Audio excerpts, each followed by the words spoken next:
Now for section 12.4, let's look at a plus b to the first power equals, well, a plus b. That's not so surprising. A plus b to the second power, well, that's a plus b times a plus b, which you can FOIL that out, and you get a squared plus 2ab plus b squared. A plus b to the third power, we'll take what we had for a plus b squared, multiply that by another a plus b, and we FOIL that out, and we get a cubed plus 3a squared b plus 3ab squared plus b cubed. Let's just do one more. A plus b to the fourth power is a cubed plus 3ab squared plus... Notice I'm taking a plus b to the third, my answer from here, and I'm multiplying it by another a plus b. That'll be a plus b now to the fourth, because it's to the third times one more, so it's to the fourth. And I FOIL that, I get this whole big monstrosity, and then I combine like terms, and I finally get a to the fourth plus 4a cubed b plus 6a squared b squared plus 4ab cubed plus b to the fourth. And now I want to pause and look for some patterns. One thing you notice is that the powers, the a's go down and then the b's go up. You see that?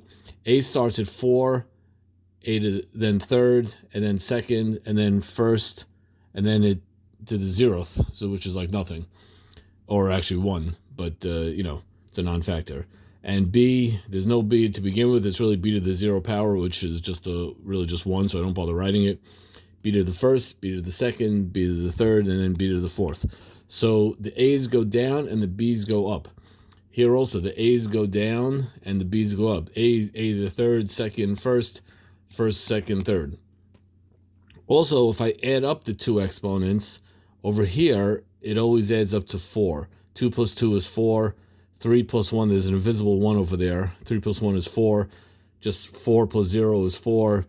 1 plus 3 is 4. And so on. And this everything I'm showing you works for all of these. 2 plus 1 is 3. 3 is 3. 1 plus 2 is 3. So it always adds up to that number. So in each, the exponents for each term always adds up to that number right there. That's my number n, we're calling it. Another pattern I want to look at that I see, I want to look at the coefficients. That's 1a and 1b. That's 1, 2, 1, 1, 3, 3, 1, 1, 4, 6, 4, 1. I just want to write those numbers out by themselves. So here we have those numbers. What I did here is I just copied. I sort of got rid of all the a's and b's, and I'm just writing the coefficients. 1, 1, because that's a plus b, a squared plus 2ab plus b squared, 1a cubed plus 3a, and so on and so forth. So, because don't forget, that's a 1. Well, notice something really kind of amazing. If I add 1 plus 2, I get 3. If I add 3 plus 3, I get 6. If I add 2 plus 1, I get 3. If I add 1 plus 3, I get 4. Notice that I keep on, if I add 1 plus 1, I get 2. Every time I add two numbers, the sum, the result is the number that's underneath it.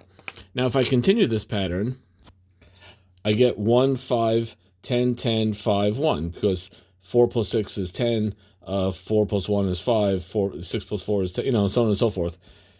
Now, this is, oh, by the way, I'm going to put a 1 up there just to crown it, and I guess that 1 would correspond to a plus b to the 0 power equals 1. So, this triangle of numbers, this triangular array of numbers, first of all, I didn't make it up. It was, this is called the famous Pascal's triangle.